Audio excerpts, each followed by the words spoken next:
Welcome to the Caribbean Cricket Podcast, your one-stop shop for all things West Indies cricket. By the fans, for the fans.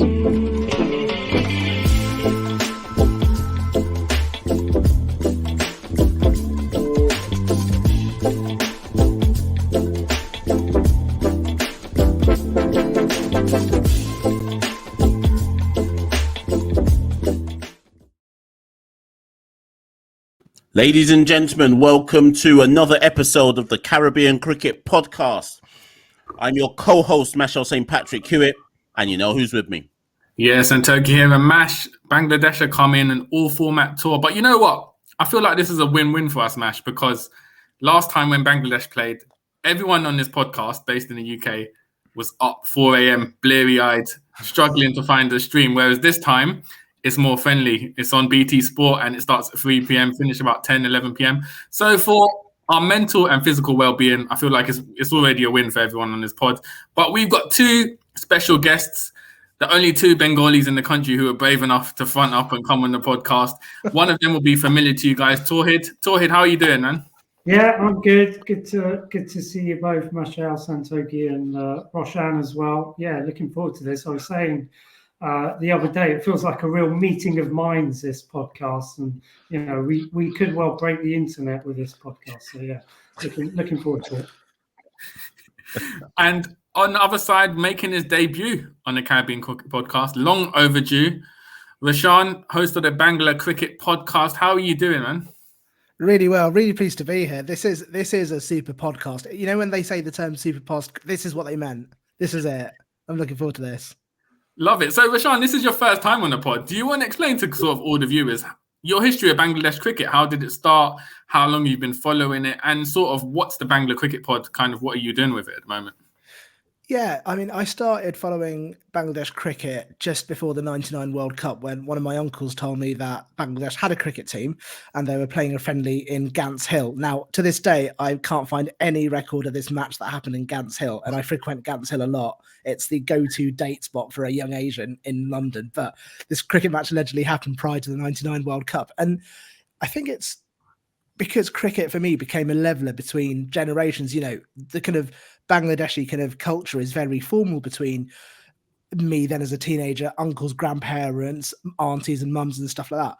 But cricket seemed to become a leveler. And I've always said you can't create passion through obligation. And there was just a kind of a real ownership of something that Bangladesh were doing that had broken through to the mainstream, and I could speak to my friends about at school, and they were good enough to be at a World Cup, and that kind of created this sort of incredible passion. In a way, I feel like I grew up with Bangladesh cricket through my teenage years. For every milestone in my personal life, there was a milestone, you know, in Bangladesh. I graduated the same year we won our first Test match, etc. And so that relationship has sort of always been there. And then the podcast started, if I'm honest, because of a frustration and a lack of coverage of Bangladesh cricket in the kind of, I guess, mainstream media, particularly in the UK. And I know now it's different, you know, the internet's changed that. But for me, it was like, I loved having those conversations. We'd sit in, you know, kebab shops and discuss batting orders or what we'd do if we were, you know, the coach or the captain.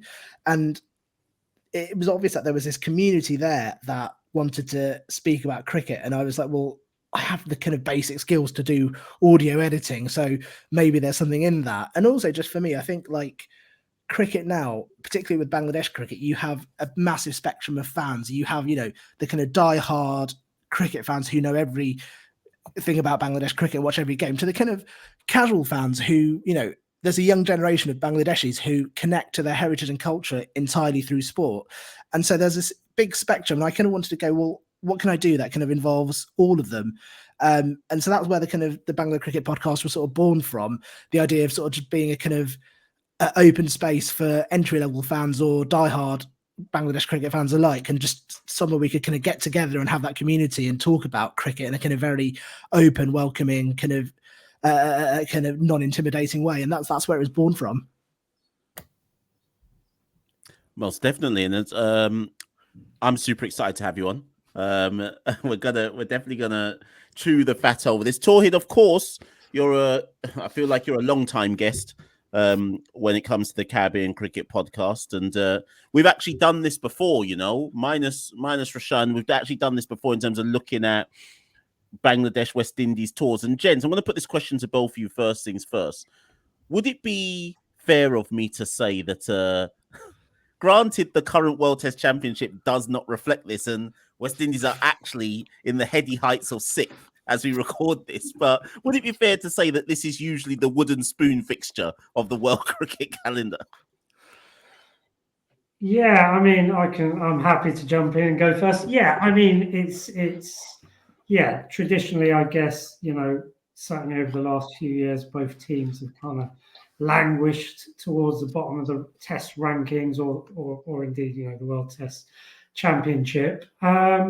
But, you know, having said that, I'm looking forward to this tour. I think, you know, if you look back over the last couple of years, all the encounters between Bangladesh and the West Indies have actually served up some really interesting cricket, you know, across all formats. I mean, I'm just thinking back even to the T20 World Cup, really interesting game between the two sides there, which I feel Bangladesh should have won.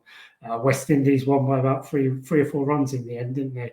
And actually, even in the Women's World Cup, you know, a really interesting encounter there between Bangladesh and West Indies, which again, I think Bangladesh should have won. And, you know, if we go back to 18 months, you know, that was such a thrilling two-match Test series in Bangladesh, which, of course, West Indies ended up winning 1-0. And, you know, I think we've both spoken about this before, so I won't kind of ramble on about it. But I kind of look back at that Test series really fondly, just in terms of, I guess, just in terms of, you know, what I was doing with Slight Screen Cricket Journal at the time. It was probably the first time that I'd really tried to cover a Test series in that much kind of depth. So yeah, I kind of got really involved with it, and yeah, like Santoki was saying, you know, the 4 a.m. starts were quite punishing. But by the way, Santoki, I seem to remember that you only kind of tuned in from about sort of 9 a.m. for like, I don't know. Listen, so listen, I couldn't get the permission slips signed off the wife that time. So unfortunately, yeah, I wasn't one of the 4 a.m. gang, but I was paying my respects to you guys who all stayed up at 4 a.m. But let's talk about Bangladesh, their current situation in the Test side. So they're coming off the back of a loss to Sri Lanka in the series, and then previously South Africa, and then in between that, you sort of have the miraculous win in New Zealand, the one-off win. How would you Rashan, how would you evaluate where Bangladesh are at the moment in the Test format? Honestly, I don't know is the honest answer. I don't know what sort of team are going to turn up against the West Indies, particularly. I don't know, we'll speak about this in great length, but under the new captaincy of Shakib, I don't know what's going to happen, because the last few series have been disappointing. And it's not like when we sometimes go on tour to New Zealand and go, okay, we need to work on this and this, or we don't know how to play balance, this and the other. It's just been a series of poor performances, particularly in the batting unit. And Bangladesh love a scapegoat. Okay, we love a scapegoat, and it feels like Mominul was made that. And, you know, I'm not going to lie, I have different feelings on the whole kind of captaincy. And if I'm honest, my mind has changed, and I will give you the full 360 if you'd like it. But I think there might be an expectation of a fresh start under Shakib, except he's playing with very much the same team that lost in Sri Lanka and lost in South Africa, minus Mushfiqur Rahim. So I don't know what's going to turn out on the field. It could be, you know, Bangladesh have the kind of power to sort of be kind of not emotional, but kind of motivated mentally and go, right, new start, fresh start. Mominul's not the captain. We're playing under Shakib. And that could lead us to kind of a New Zealand repeat. But equally, it could be the same 11 players doing the same 11 things. So genuinely, I mean, I know this is a preview episode of the podcast, but in terms of previewing it, I can't call it. I genuinely don't know which way it's going to go. I genuinely know which version of Bangladesh. We're turning to the old Pakistan, basically, is what I'm saying here. So let's talk about Shakib, because obviously he was made captain. From my perspective as an outsider, it seemed like he was sort of dabbling with retiring from Test cricket, not being committed, and now it's a complete U-turn where he's expected to lead the side. Tawhid, were you surprised at him being made captain, or was he the logical successor? I suppose it wasn't a surprise, I guess, if that doesn't sound like me sitting on the fence. I guess it was a little bit, you know, there are certain parallels, I guess, with the England captaincy situation when Joe Root stepped down, i.e., there was no obvious kind of successor. So, it's been passed around the seniors within the team. So Tamim's had a stint, Mushfiqur's had a stint. They didn't want to go back to it. So yeah, from that kind of sense, I guess, there was no obvious candidate really, apart from Shakib. I guess the surprise element comes in really from the fact that, even if you go back to the start of the year, and he was kind of, making excuses, but, he didn't go on that New Zealand tour for personal reasons, I think, were cited at the time. So, at that stage, there were real kind of question marks about, his kind of Test future. And actually, if you look back, previous to that, so I can't remember the stat off the top of my head. I'm terrible at those stats. I'm sure Rashan might be able to fill us in. But I was reading sort of since his ban. Since he played since he was reintroduced after his ban. So when was that? Basically after the pandemic. So he's played like less than something like, I don't know, 40% of the tests that he could have played for Bangladesh. So, there was certainly, if you look at the last sort of couple of years, there was certainly a tendency for him to kind of miss lots of test matches. And there was lots of sort of speculation over his test future. But, having said all of that, whether or not it's like a long-term arrangement or not, I guess is a question in terms of his age. But I guess I kind of see it as, it's an obvious kind of step, I guess, that they've taken, the cricket board, and it's feels like a bit of an uneasy compromise. But I think it's, in the short term anyway, it's got to be a positive. Shakib's been there, he's done that. He knows the game inside out. I guess the one thing I've always said about Shakib, he's always going to add so much to the team in terms of his batting, his bowling, the way that he balances a team as any sort of top-ranking all-rounder, the likes of Jason Holder, Ben Stokes, those guys are worth their weight in gold, as is Shakib. But, the one thing that I've always kind of said about him, he brings with him this, I don't know if baggage is the right word, but there's certainly a bit of a circus around him, whether that be a media circus or a social media circus, however you want to phrase it. But there's always, baggage. There's always a backstory. There's always something going on. There's always is he going to play? Isn't he going to play? There's always a bit of a melodrama playing out in the background. So it's quite interesting. You were talking about that test that they won in New Zealand, and the likes of Tamim, Shakib weren't there, and actually sort of speaking to a few sort of Bangladeshi journalists, this kind of theory sort of emerged that actually that kind of freed up a lot of the players. The fact that Shakib wasn't there, the fact that Tamim wasn't there, that a lot of the younger sort of members of that team were able to sort of play with a bit more freedom. They weren't sort of burdened with this kind of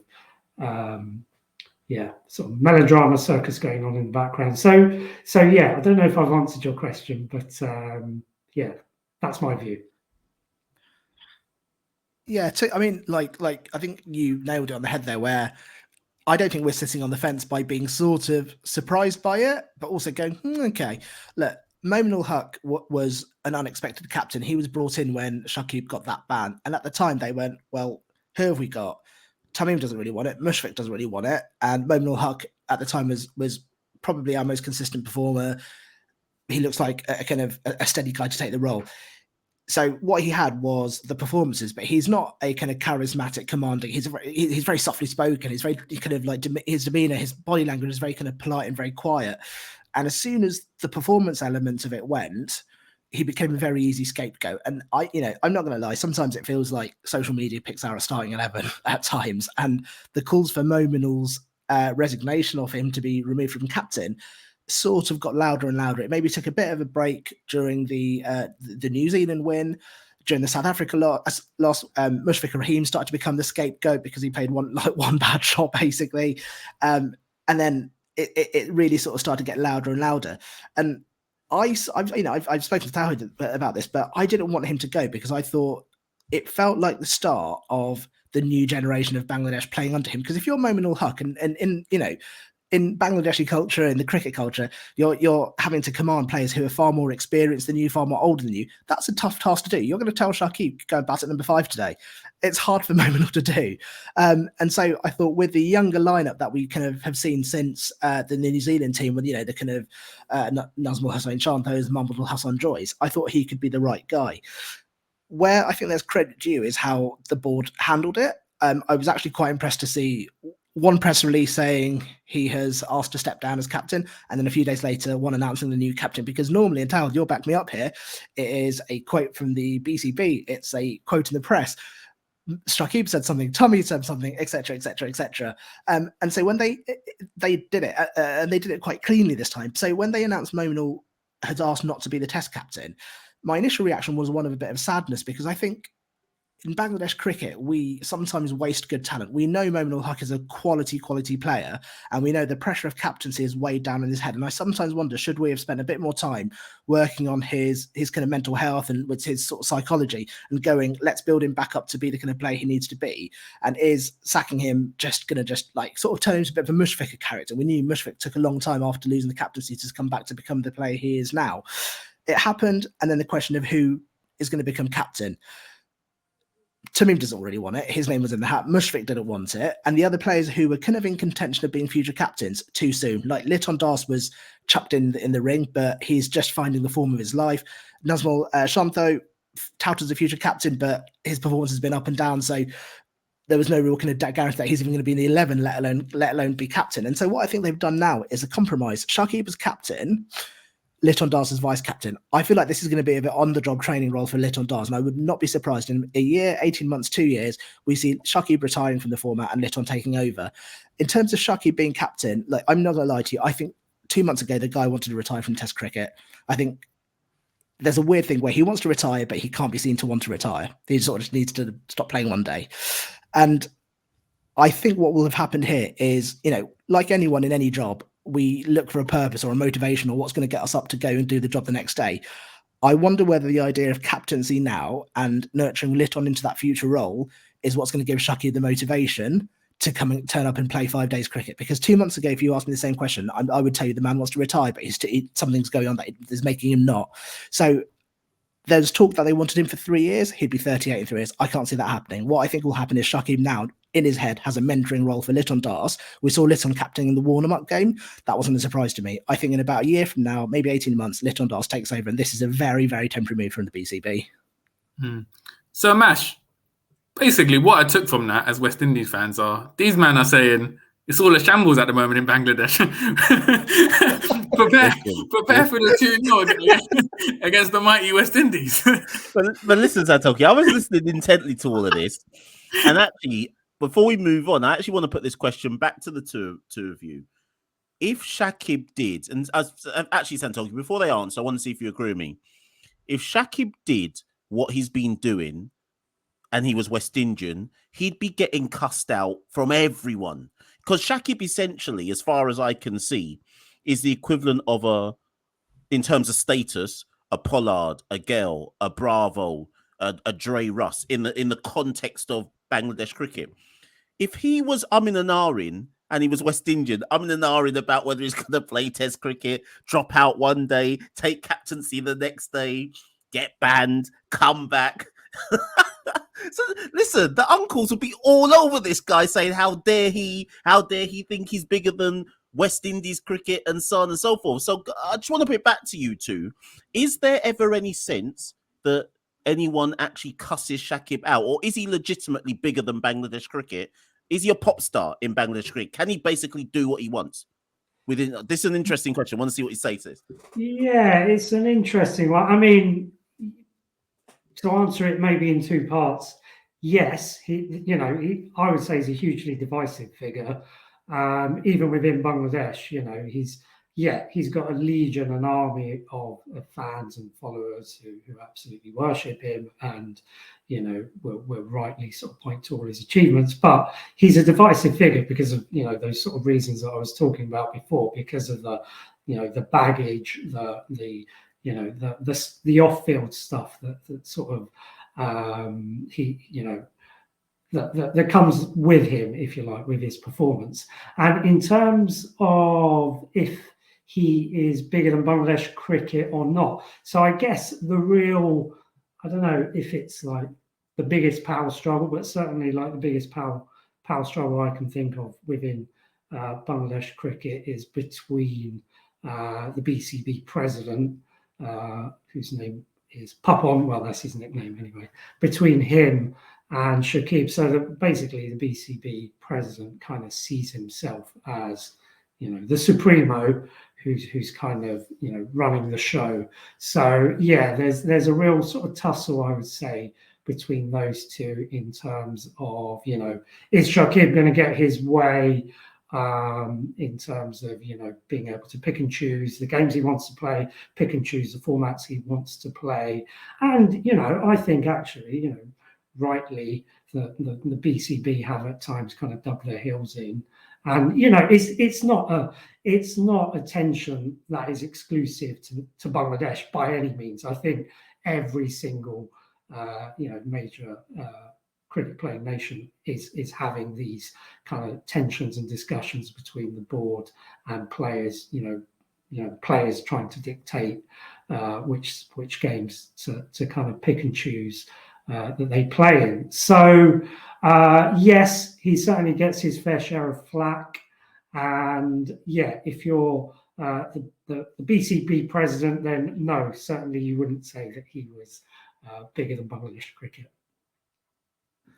Yeah, I'd probably agree with all of that.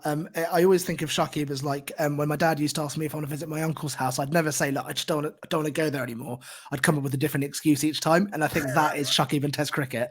That basically is it. And I wonder, and I've no evidence to back this up other than my own kind of perception, I wonder if the lack of an IPL contract possibly skewed his retirement plan a little bit. But I think if you asked me 2-3 months ago, the plan would have been that he wanted to sort of ease himself out of the format. But here we are. He's got the captain's armband. I think the one thing kind of you can say that points to Shakib being captain as an advantage is similar to what Mash said about Pollard, leading by example. If Shakib's there taking fifers in the test arena and looking around and saying, what are you guys doing? It will kind of hopefully raise the game. So it could be a smart move from the Bangladesh Cricket Board to have him lead by example as captain, even if it is short term. But one player, we've mentioned him briefly, Mushfiqur Rahim, he's not playing. He's performing Hajj. He sort of held the side together against Sri Lanka, despite the loss. Rashan, just how big a loss is it not to have him in that middle order? Do you know what? It is a huge loss. He's like our biggest and most reliable batsman, but at the same time, I'm weirdly not worried, if that makes sense. Like, I'm not too, like, I think there's enough in that test lineup, in that batting order to sort of hold it together. And actually, I think with the big thing for Bangladesh over the last sort of like 5-6 years is who opens with Tamim. And I think we've answered that question for the test lineup at the moment. I think that is obviously Muhammad Al Hasan Joy. It is now high time our number 3s and 4s sorted themselves out, whether that's Shantho carrying on, whether Mominul continues at number 4, and if Shaki comes in at 5, lit on 6, we bat deep enough in that test lineup to put runs on the board. And so whilst Mushfiqur Rahim's experience in that in that batting order is a loss, there should be enough runs on the board from Bangladesh. And I actually think his absence, hopefully similar to Tamim and Shakib's absence in that New Zealand match, will hopefully put pressure on Nazmul Hussain Chandler going, hang on, my place isn't guaranteed here anymore. And Mominul Huq going, well, I'm not skipper anymore, so I've no excuse other than to focus on my batting. So, whilst we will miss Mushfiq, I think there's enough in that lineup. And also, if we fail now, I want to see who they scapegoat, because Mushfiqur Rahim is a professional scapegoat, man. Anytime we lose, they all go, that reverse sweep against cost us a test match. Who are they going to blame this time? They can't blame Mushfiqur Rahim. Do you know what I mean? So for that alone, I'm looking forward to seeing how the others go. Yeah, I mean, I would, maybe differ slightly I think Roshan's optimism is something I always admire, certainly in terms of, Bangladesh cricket. And I'm probably more of the sort of glass half empty kind of view of things. But yeah, I mean, yes, of course, Mushfiqur Rahim will be a huge sort of loss to that sort of middle order, primarily because their batting is like so brittle that it's kind of cost them so many times. So I know, you know, we were saying, or Rashan was saying earlier, you know, don't quite know what to expect in this series. So if you look back, actually over the last sort of 6-7 months, Bangladesh have played 8 test matches. So for Bangladesh, that's a lot of tests in quite a sort of short space of time. And, you know, after this series against West Indies, it will be 10 tests in the space of sort of 8 months, which is, you know, quite a good sample size to be able to sort of work out trends and things. So one thing that's constantly happened. So I was in Bangladesh for the Pakistan series. You know, granted, Hassan Ali, Shaheen Shah Afridi, world-class bowlers, probably, you know, almost at the peak of their powers. And, you know, Bangladesh were regularly in their first innings 4-5 down for sort of 20, 30 odd. They just blew them away. Then what we saw in the South Africa series was actually, you know, they'd get reasonable sort of first innings scores, but then they were blown away in the second innings. So 80 odd all out, and then 50 odd all out as well. And similarly, in the Sri Lanka series just gone, you know, there were these top order kind of collapses, which, you know, Mushfiqur and Liton Das kind of rescued. You know, they could do it in one innings, but, you know, it's almost impossible to recover from, you know, 20 or 30 odd for 4 or 5, you know, 2 innings in a row. It just doesn't happen. So basically what I'm trying to say is the brittleness of that top order is really something that's you know, I would like to think that, you know, Bangladesh can put a good batting performance together, but it's going to be a tall order. I mean, just looking back to that Sri Lanka series, so there was 100 partnership by Joy and Tamim in that first test, which I think was like the first 100 opening bat partnership for at least sort of 4 or 5 years. So, you know, those were sort of good signs. But yeah, you know, they sort of flattered to deceive a little bit with kind of these batting collapses. And just one last thing as well on the batting. I know it sometimes gets overlooked, but essentially what I would say is that Bangladesh easily have the worst tail in world cricket. And if not, you know, not only world cricket currently, I would say possibly of all time. Basically, you look at their numbers 8, 9, 10. Numbers 9, 10, and 11 are all averaging not only single figures, but kind of low single figures. So basically, once you get to sort of 7, 8 down, then, you know, the tail can't really provide much at all. Santoki, did you hear that? Well, well, I was going to say we have an ancient saying in West Indies cricket that's been going on for centuries, that we give tailenders the best matches of their life with the bat. So it wouldn't surprise me if the Fizz hit like a double century in Antigua against our bowling. But I think it is interesting because the first test is in Antigua, which for the last 3 tests against Sri Lanka and England have been a batsman's paradise. 5 days of complete batting, everyone racking up centuries. And then in contrast, St. Lucia, when we played South Africa in 2 tests there last year, was a bowler's paradise. Rabada and Norkia had a field day. So I think it's going to be contrasting surfaces, and we'll see batsmen and bowlers flourish depending on what test it is. So what I'd like to ask you guys each is if you could pick one batsman and one bowler from the Bangladesh side who you think will have a successful tour or sort of emerge as star players in this series, who would you pick? I'm going to dive straight in with my batsman, and that's Liton Das. Mm. Were you going to go for someone similar, Tawhid? No, well, I was going to. So I feel that, you know, Liton's now kind of got there, and you know, not that he's not got anything to prove. I think, you know, you look at his record over the last sort of 24 months. Actually, it's been outstanding in sort of red ball cricket. But I was going to say Yasir Ali. I in terms of a player to emerge. So Yasir Ali. He got his debut against Pakistan back in that sort of series in November. He was quite unfortunately got hit on the head by a Hassan Ali bouncer, went off for concussion, missed the rest of that series, but then came back in New Zealand, played pretty well there. He was kind of displaced, I guess, by Shakib in the last two series because I guess he's kind of a lot. Well, they've played him principally to kind of lengthen their batting lineup when he has been in the team. So he's kind of almost come in, I think, down at sort of number 7, number 8, just to kind of bat. He does kind of bowl a few part-timers, but I really want to see him because the little that I've seen of him, he's quite a nuggety, kind of stubborn kind of player that's going to sort of stick around.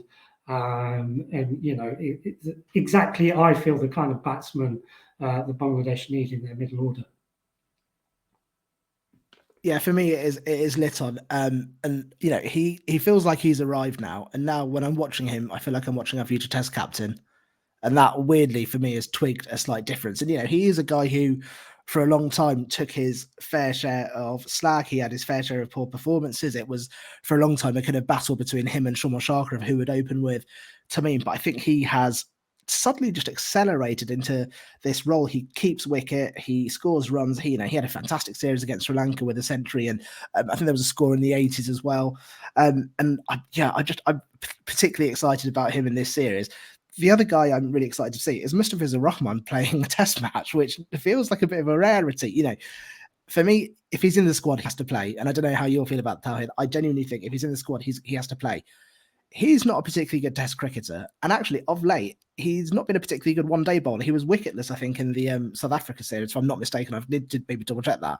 And he maybe took only like 3 or 4 in the series against Afghanistan. So we know he's a quality player. I think his performance in the IPL has upped his currency a little bit. And it sounds like he's had a to and fro with the BCB, similar to Shakib, but maybe not as kind of high profile in the press. However, he's now gone, okay, cool, I'm going to be available for Test matches. If Mushfiqur Rahman is in the squad, he has to play. But for me, if he's in the team, he then also has to deliver. And I think eyes are going to be on him to deliver. I don't think poor performances from Fizz will run. Yeah, I agree with that. I mean, I think, just sort of stepping back a little bit, it's a real shame that actually, so Bangladesh have got a fair few injuries particularly to their bowling unit. So, getting a few excuses in there early. But it's a real shame, in terms of the previous series. Taskin Ahmed missed the whole of that series. He's out for a few months still, I think.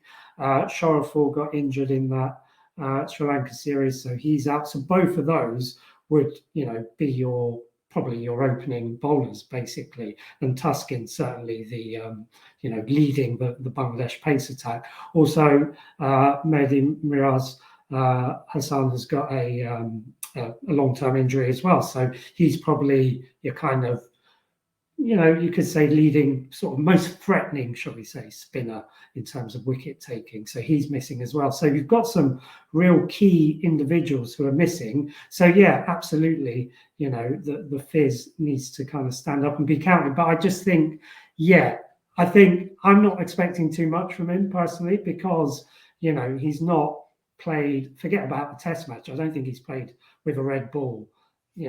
I'm not sure if he's played, first-class cricket in Bangladesh. I can't remember the last time he played first-class cricket in Bangladesh. So, and I think the last time he played a Test was a good sort of, maybe, 2-3 years ago, probably. It's a real kind of, he's a real kind of unknown quantity, I would say.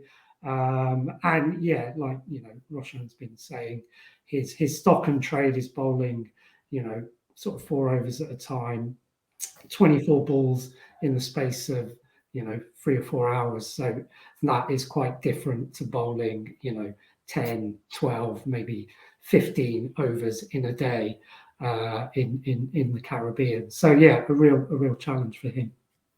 So Mash, what I've taken from that is Tawhid has just named every single professional bowler in Bangladesh and said they're not available. So we're gonna play Fizz. Listen, what I would say, guys, is Taskin every time I read about Tuscan, his recovery date keeps brought closer and closer and closer. First, it was going to be out for the whole series. Now they might be back for the T20. So I think there's some panic going on in the BCB. All I would say is I hope the stocks of deep heat in the West Indies are fully stocked ahead of this series, because Tuscan might be needing a lot of it, because he might be coming back sooner than we think. Well, it's either him or Tawhid opening the bowling, so something's gonna have to happen. Mash, let's get into let's talk a bit about West Indies. So we've obviously on previous podcasts we've talked about selection issues, but if we take the 12-man squad that's been picked, what realistically, what do you think West Indies should be looking to achieve in this Test series against Bangladesh? Do you know what? Before I answer that, what I would say is this is almost like a weird circle though, because where our test side currently is at almost started with that Bangladesh tour during COVID. If you think about it, if it wasn't for that tour, we would have no Carl Mayers in this side right now. We'd have no Nkrumah Bonner. We'd have no Josh Da Silva, and so on and so forth. That tour essentially started the careers of players we now consider mainstays in the West Indies team. So as much as many eyes weren't on that particular tour until Mayers hit his double century, it was quite significant in the wider context of West Indies cricket. And I'm going to say the same thing I said to you, Santoki, when we did the England preview. Remember I said I thought we were slight favourites versus England. I'm going to say we're complete favourites versus Bangladesh. That's not to diminish Bangladesh, and that's not to say that they aren't a good team. I just think realistically, we're strong favourites. It's in our own conditions. I think we need to be clear though. Are we talking about tests here? Yes, yeah, Sorry, just tests. Yeah. Just tests. Sorry, I'm not getting ahead of myself here. Just in the context of the World Test Championship, I believe we're strong favourites. It's a good objection, Tawhid, to be fair. It's a good objection. Well, I was actually just thinking about it myself. Everything I've said so far relates to red ball cricket. Yeah. Yeah. And that doesn't mean it'll be 2-0, but it wouldn't surprise me if it was 1-0 and a draw, just because one's in Antigua and so on and so forth. But going further than that, Santoki, obviously, that said, as much as I just said we're strong favourites, we haven't picked our strongest side. And that's not because we're taking Bangladesh lightly, but unfortunately, we have some names missing. We don't have Jason Holder, who's requested to be rested. Brooks has held a drop. Gabriel's not fit. We don't think Kamar Roach is going to be fit. So in fairness, as much as we might start favourites, it's not our strongest side. So if Bangladesh do turn up, given that it looks like we're going to have a couple of debutants, not debutants, but Devon Thomas a debutant, and even though Reefer might play, that's not a debutant, but you know what I mean, Santoki, he's like, second ever test match, whatever it might be. If Bangladesh turn up, they could turn us over, in fairness. I think the only cause of concern, as you said, Mash, is our bowling. Obviously, Alzari Joseph has been inconsistent. Anderson Phillip hasn't played a test. So we're relying on Jayden Seales. But Jayden Seales today was playing in 45 degrees in Multan in an ODI. He's got to fly to the West Indies. He'll have about 48 hours before the first test. And he's only 20 years old. And he's going to be carrying the burden of the bowling attack. And on batting-friendly surface in Antigua, we could see that bowling attack fall apart, especially if we're bowling first. So it'll be interesting to see. I think that's the one cause of concern. As you said, our batting order is generally quite settled and experienced by now. But Tawhid and Rashan, looking at the West Indies test side, who would you sort of pick out as sort of main players that would concern you as a Bangladesh fan? Yeah, I mean, I can start, I suppose, thinking back to that sort of series, when was it? Sort of 18 months ago in Bangladesh. I mean, the way that Craig Brathwaite played in that series was a real revelation for me, and probably a lot of West Indies sort of supporters as well, I'd imagine. Wasn't kind of, I obviously heard about him, I known that he was, a decent batsman, but the way that he kind of took that responsibility on of kind of skippering that team and kind of, leading the way, at the top of the order, consistently scoring runs and just really being a total thorn in Bangladesh's side was, basically hope he doesn't do the same again. And bowling wise, I think, Alzari Joseph, always, an exciting prospect, I think. Well, seen a fair bit of him actually in the BPL. He was playing for Camilla Victorians actually. So actually, some of the Bangladesh players could well be familiar with facing him. But yeah, always kind of like the way that he's kind of bold and approaches his cricket. Looking forward to seeing a bit more of Seals.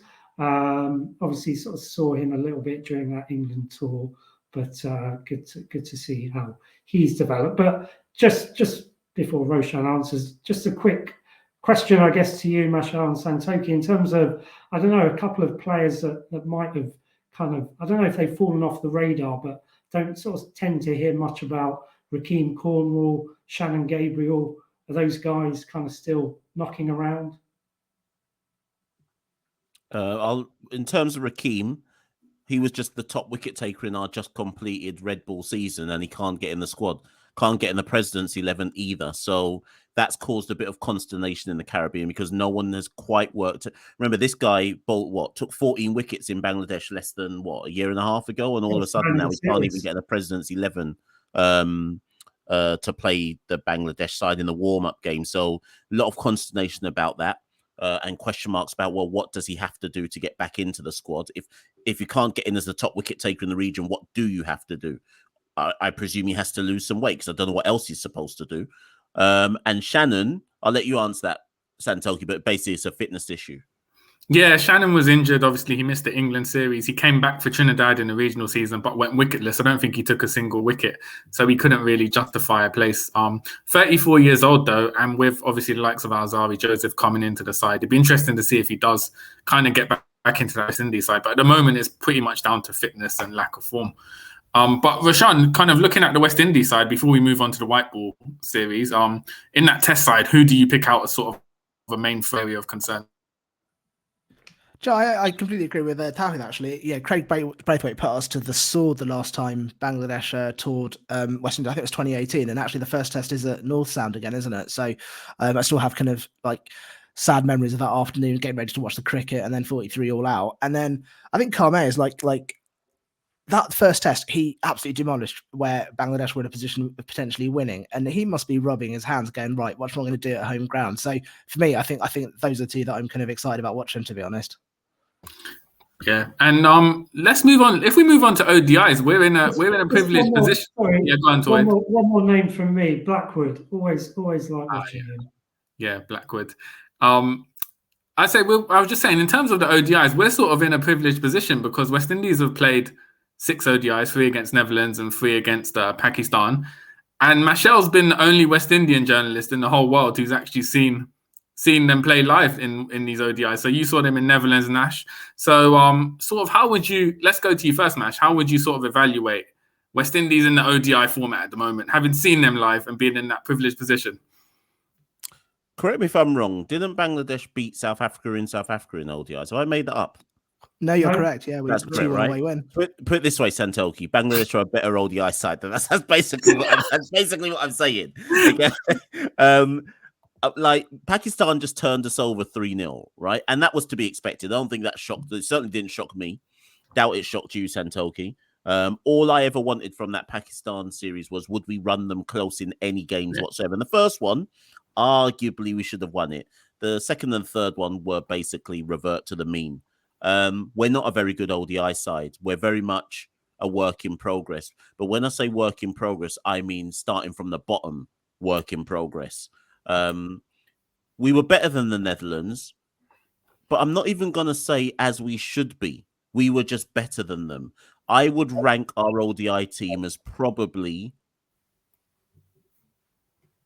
we might be the worst, Santoki. We might actually be worse. Remember, we lost to Ireland at home. So we're worse than them. I don't know. We haven't played Afghanistan in a while. So arguably speaking, in the same way how I'd say, we should be favourites for the test series, Bangladesh should rightly consider themselves favourites to win the ODI series, particularly because what's the chances, Santoki, of Holder's already said rest me, so he's not playing. Lewis has failed the fitness test, so he's probably not playing. Hetmeyer's probably going to still say, well, my baby, so he's not playing. So it's not like we've got a myriad of players to suddenly call to who we can say bring them in because of their outstanding ODI record. So I'd like to see us try and win one game versus Bangladesh. So Tawhid, Rashan, obviously thinking back from what I can recollect from that South Africa series, I know Taskin Ahmed took a few wickets in the games. Shakib had a good match batting at number 3. Sort of, would you say ODIs were currently Bangladesh's favourite format? I think you're right. I think they have been for quite a while now, to be honest. It's a format where we just seem really settled. We seem to win consistently. You know, we've won our last, I want to say 4 series. So we got South Africa, Afghanistan, Zimbabwe, Sri Lanka. I think the series we lost previous to that was New Zealand away. So we're fairly consistent with winning series. We do drop games here and there. You know, the majority of those are, with the exception, I think Zimbabwe were all 2-1 wins. I also think we hold the trophies home and away against West Indies. And I might be mistaken, but I think both of those might have been clean sweeps. So we're just so consistent. You know, we're so confident. We seem to kind of just get it right with the ODI format, and where, you know, T20 cricket might be too quick, or Test cricket, a whole game can change in a session. The length of an ODI match just seems to suit Bangladesh in terms of being able to hold it down and get over the line. And you know, for me, it's fascinating because obviously we've got Tawhid Iqbal as captain. He's looking ahead to the World Cup next year. Even when he doesn't perform particularly well, someone else does, you know. So, you know, I was looking at his scores earlier and I was like, well, actually, there's quite a few under 50 here, or even under 40. Yeah. And, you know, the fact that he can captain the side to wins, therefore have, you know, removing that pressure of him as captain is remarkable. And sort of speaks volumes of how well Bangladesh are faring. And I think all of that then kind of, you know, sort of comes together, puts us at the top of the old World Cup One-Day Super League. And I think confidence just breeds confidence. And, you know, as a one-day international team, I think we feel fairly unstoppable at the moment. Tawhid, before you come in, Santoki, do you remember the 2019 World Cup when Bangladesh licked us? Do you remember that game where they chased like 320 in like 40 overs? That's when I knew we were finished, you know. So that's where we're coming from. I'm gonna tell you that. Like, I think Bangladesh winning in a one-day match is no longer an upset. A test you can call an upset. A T20 win, depending on who we're playing, we can call an upset. I no longer look at Bangladesh winning in one day as an upset. I would say that's the expectation. I genuinely would say, like, I'd be disappointed if we lost this series in West Indies. Yeah, I completely. And I know I'm an optimist. But I feel like about par there, weirdly. Well, that's why I brought up that 2019 game, because that game, not just because we got licks, but it was the confidence level in the licks. Bangladesh were never not going to lose that game. They won it at such a canter that I was like, oh, we're actually way behind Bangladesh. Oh, sugar, like they're good. We're really not a good side. But talking over to you. Tawhid, I was going to ask, you might be able to answer this. Kind of, why are Bangladesh so good currently at 50 overs? Is it an organizational thing? Do you guys play more domestic 50 over games? Is it just a crop of a golden generation of players? What are the exact reasons you guys are so good at 50 overs in contrast to, say, Test? Yeah, it's a good question. I think sort of Roushan kind of alluded to the answer a little bit. And I'm not sure what the answer is, apart from, you know, certainly if you look at the number of caps that the likes of Tamim, Shakib have in terms of ODIs, you know, it's in the hundreds. So there's a huge amount of experience in terms of the core of that team in terms of ODI caps. So huge amount of experience. And yeah, I guess in terms of trying to put your finger on why they're so successful in 50 over cricket, what I would say is, yeah, in terms of sort of T20s, they don't necessarily have the batsman who, you know, can score at a strike rate of 150 plus. You know, quite, you know, a lot of their batters can kind of score around about a runner ball. And I think, you know, a lot of their top order are quite happy doing that. So that, I guess, sort of lends itself to those kind of ODI games where actually, if you look at the way they play, the strategy, you know, in terms of how they've been successful, it's actually a bit of a dated kind of strategy, but it works, right? So a lot of the time they'll bat first. They don't put on huge scores.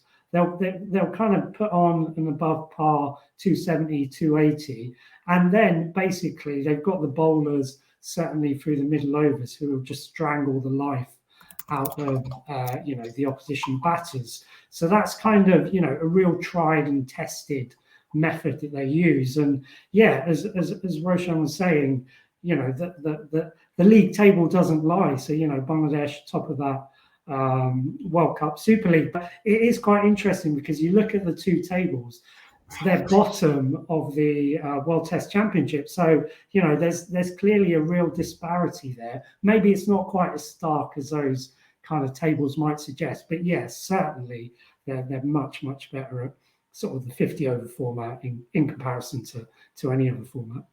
Well, the league table doesn't lie, and one thing that also doesn't lie are the weather forecasts in Guyana in July. So I'm expecting monsoon weathers to secure us the 0-0 draw in that ODI series. Great scheduling there from the organisation at Cricket West Indies. But if we move on quickly to the T20s, we've got 3 T20s as well coming up in this big tour. Sort of, obviously, it's hard to predict kind of T20s just because of their nature. But looking ahead to the World Cup coming up in October, how are Bangladesh's preparations coming along for that? And sort of how important do you see these games in that road to the World Cup? I think these are super important. I don't think we've played a lot of. I think we've played maybe 5 games since the last World Cup. I might be wrong with that. I think we played what I call a rebound series against Pakistan, which shouldn't have happened because we were down and defeated after being possibly the worst team at the last T20 World Cup. I'm happy to say that, possibly the worst team. And so we played, I think, Pakistan in the 3 Test series straight after, lost all 3. And then since then, I think we've only played 2 this year, I think. Who schedules a 2-match T20? It doesn't make sense. That was against Afghanistan. It finished 1-1. If ever a series cried out for a 3rd match, it was it. Like, who does that? And I think we won one of those. So I don't think Bangladesh are in a particularly experienced place, particularly with T20 cricket at the moment. We can keep going back. We had a bad World Cup. We then had 2 very fudged series against weakened Australia and New Zealand sides, where we sort of spun wins at them. So I think weirdly, this series against West Indies is going to be a bit of a litmus test of where we're at. And I think this will be the kind of reset of going, okay, we've got X number of months till the World Cup. What do we need to sort out and what do we need to fix? But I mean, if I don't know what's going to turn up with a Test team, then I don't know what's going to happen with the ODI team. The only thing that gets me excited is the re-inclusion of Animal Huck, who is he's an experienced player. He's like 31, and he's just had like a blinding kind of list A sort of tournament in Bangladesh, where he's broken record of the number of runs in a season. So, with the exception of him, I sort of don't know what's going to turn up, if I'm honest. Yeah, I would agree with that. I mean, yeah, you look at how they performed in the World Cup, and it was a dreadful sort of campaign, losing to Scotland. You know, they were playing in that sort of pre-qualifying round, if you like, and yeah, losing to Scotland, kind of scraped through against Oman, and then yeah, as I was saying before, well, actually, I remember this is what Mahmudullah Riyad, so the captain of the T20 team, said in a press conference at the end of the World Cup. Basically, he was saying that loss against the West Indies really put them on a downward spiral, and you know, kind of their momentum really kind of just froze after that loss. And you could kind of see what he was saying. I mean, you know, they still performed really badly, you know, that notwithstanding. But yeah, as Roshan was saying, I think I can't see any of the, you know, the issues or the things that needed to be resolved. Yeah, I can't see any of those. Well, I don't know if any of those have been resolved. It doesn't really look like it on the face of things. You know, that I think, my personal opinion, they'll probably struggle. You know, the World Cup in Australia doesn't really suit them. I think they'll probably struggle on some of those wickets. And yeah, you know, it's weird. You know, they do play a fair bit of T20 cricket in Bangladesh. The BPL is a fairly well-established tournament now, but they just haven't been able to kind of translate any of that into the national team. I mean, what I would say, Santoki, though, is whilst I hear all that, and I think I'd say that we are favourites for the T20 series. Says 2 games in Dominica, those 2 should get played, and I think they'll be in front of full raucous crowds as well, because that's the return of international cricket to Dominica. The Guyana one will probably get washed out as well, but In fact, actually, before I continue, do Bangladesh have to qualify as well? I know, is it them or Sri Lanka has to qualify with us for the World Cup? I think we weirdly circumvented qualification because That's of what I those thought. tactical Australia-New Zealand series. So, like, we will be in that, is it Super 12 stage? Right. Let me say on record, we don't deserve to be there. We should be playing against whoever it is in the qualification. But we have essentially done the kind of qualification equivalent of a man-cab, basically, is what we've done. So Bangladesh have escaped the potential booby trap of not even qualifying for the T20 World Cup. We obviously are in those qualifiers. I'm not even going to tempt fate and say we'll get through them because who knows.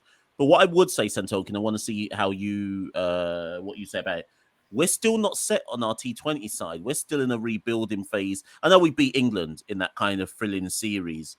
And then we went to India and got a bit of a reality check. But we've kind of got all of these. We've got basically the thing Bangladesh don't have. We got loads of power hitters. But as you would have seen in the IPL, every IPL side used our players as power hitters at number 5 or number 6. So we don't actually have a coherent batting lineup of players. Does that make sense, Santoki?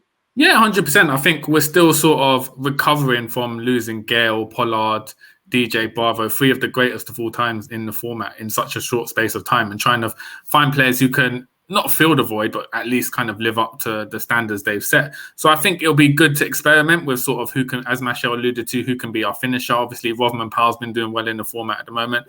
But I think these 3 T20s will be hugely, hugely important for West Indies, just to try and kind of try out what is our team, what is our settled team going into the World Cup qualifiers. That's a far better position to be in, because I think didn't Australia have a situation where basically all of their best T20 players were like openers, and then they were like, well, how do we figure this into a batting lineup? So I'd much rather have your situation than ours, if I'm honest. Much rather have that. Too many power hitters, what to do?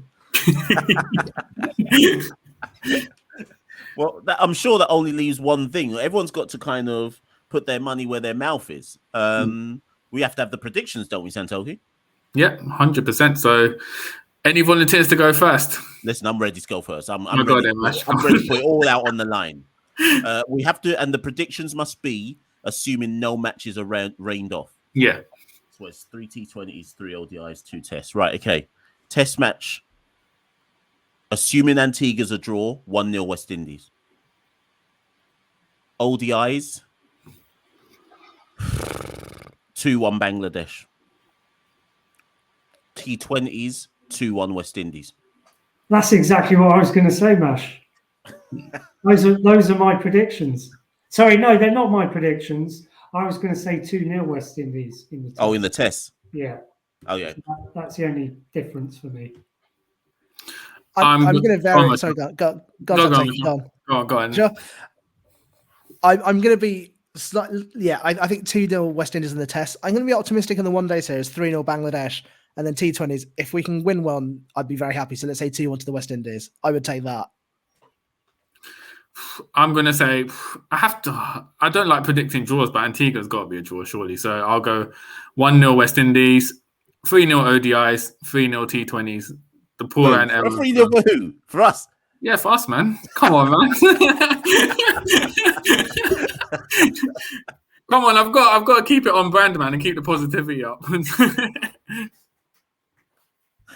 Love that. Well, that's a perfect way to bring to a close this particular episode of the Caribbean Cricket Podcast. Ladies and gents, we wanted to get a Bangladesh flavour on this particular episode, and particularly because, similar, like I say, not to harp back, but to think back to the last time we played in the Test series in particular, West Indies Bangladesh isn't a well covered tour, no matter whether it's to Bangladesh or whether it's to the Caribbean. And that despite the fact, as Santoki says, this is going to be on BT Sport. For those who are in the UK, this is going to be live. And I reckon, actually, because it's on BT Sport, more than you think, and the average neutral viewer will probably catch it because it's prime time viewing in the UK for this particular West Indies Test matches are prime time viewing time. So maybe some neutrals will actually try and catch this Test series and the ODIs and the T20s, etc. But in general, it's not a series that gets a lot of written press. So it was really important to bring a Bangladesh flavour to to the podcast prior to this multi-format series so that we can actually do it justice and know that people are trying to cover it. But Santoki, I'm going to let you and our guests have the final word. Yeah, I think it's kind of been tarnished as a low expectation series among cricket fans. But if you think back, pretty much every series between the two sides always has something historic or mad happening. So I would urge, especially neutral fans, there's no football on, we're off season, it's on BT Sport, good timings after work in the evening. So why not check it out? Because I'm pretty sure something monumental will happen in at least one of the test matches going forward. But Tawhid, Rashan, it's been an absolute pleasure getting your insights into Bangladeshi cricket, and we'll be sure to have you back. Well, hopefully, assuming West Indies win, we'll be sure to have you back to cuss you guys up after the series take place. But guys, I'll leave the final words up to you. It's been brilliant.